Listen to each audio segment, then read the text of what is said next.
आपल्याला आश्चर्य वाटेल, बिहारमधल्या नालंदा जिल्ह्यातलं माडी नावाचं गाव आहे. या गावामध्ये एकही मुस्लिम घर नाही, 100% हिंदू राहतात. तरी सुद्धा तिथं 5 टाइम नमाज वाचली जाते. आश्चर्य वाटतं आपल्याला. हे काय प्रकार आहे नेमका? तर त्याचं कारण असं आहे की 250 वर्षापूर्वीची ही जी असणारी मशीद, ज्यावेळेला हा जो फाळणी झाली, त्या फाळणीच्या वेळेला इथले जे मुस्लिम असतील या मुस्लिमांनी स्थलांतर केलं.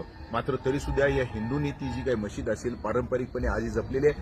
पेन ड्राईव्हचा वापर केला जातो आणि ही 5 टायमाची जी काही नमाजीचा अजान आहे तो वाजवला जातो. हे वेगळेपण आहे. एकही मुस्लिम नसताना त्याची साफसफाई स्वच्छता दररोज व्यवस्थितपणे टापटीप जी असेल ही ठेवली जाते.